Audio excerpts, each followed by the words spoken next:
नमस्कार दोस्तों, जैसा कि हम सब ये जानते हैं कि हमारी पृथ्वी सूर्य के चारों ओर परिक्रमा करती है, लेकिन क्या आपको पता है कि सूर्य और उसके जैसे न जाने लाखों तारे भी किसी चीज़ के चारों ओर घूम रहे हैं। चलिए जानते हैं गैलेक्सी के बारे में।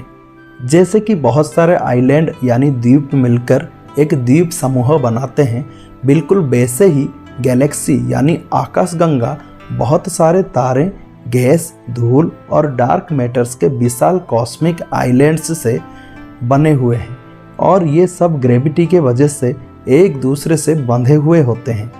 जबकि गैलेक्सी में मौजूद तारे और ग्रहों के बीच पर्याप्त दूरी होती है, फिर भी वो कोई एक गैलेक्सी के हिस्से यानी पार्ट होते हैं।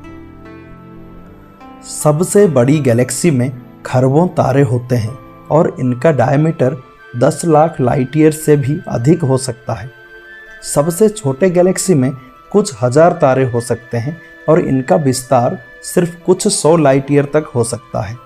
हमारे मन में ये सवाल जरूर आता है कि गैलेक्सीज का निर्माण कैसे हुआ होगा, कैसे इनमें इतने लाखों तारे, ग्रह सब समाये हुए हैं। जब यूनिवर्स का जन्म हुआ, उसमें हाइड्रोजन और हीलियम जैसे गैसेस और डार्क मैटर्स ही थे।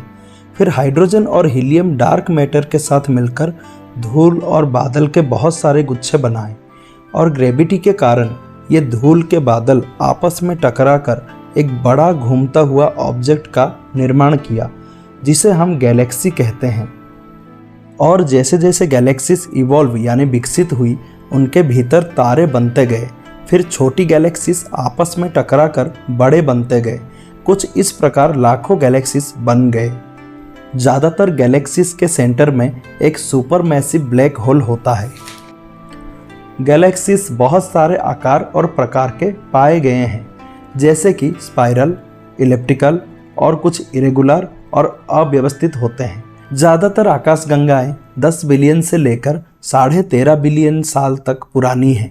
कुछ तो लगभग यूनिवर्स जितनी ही पुरानी है, जिसका निर्माण लगभग 13.8 बिलियन साल पहले हुआ था। एस्ट्रोनॉमर्स के अनुसार सबसे यंग गैलेक्सी जो अब तक खोजा गया है, वो 500 मिलियन साल पहले बनी थी। हमारे होम गैलेक्सी, जिसमें पृथ्वी, सूर्य और बाकी सारे प्लैनेट्स भी आते हैं, उसे हम मिल्की वे गैलेक्सी कहते हैं। ये एक स्पाइरल गैलेक्सी है।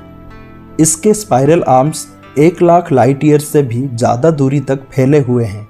हमारा सोलर सिस्टम मिल्की वे गैलेक्सी की इन्हीं में से एक स्पाइरल आर्म के साथ गैलेक्सी के सेंटर से लगभग आधी दूरी पर स्थित है।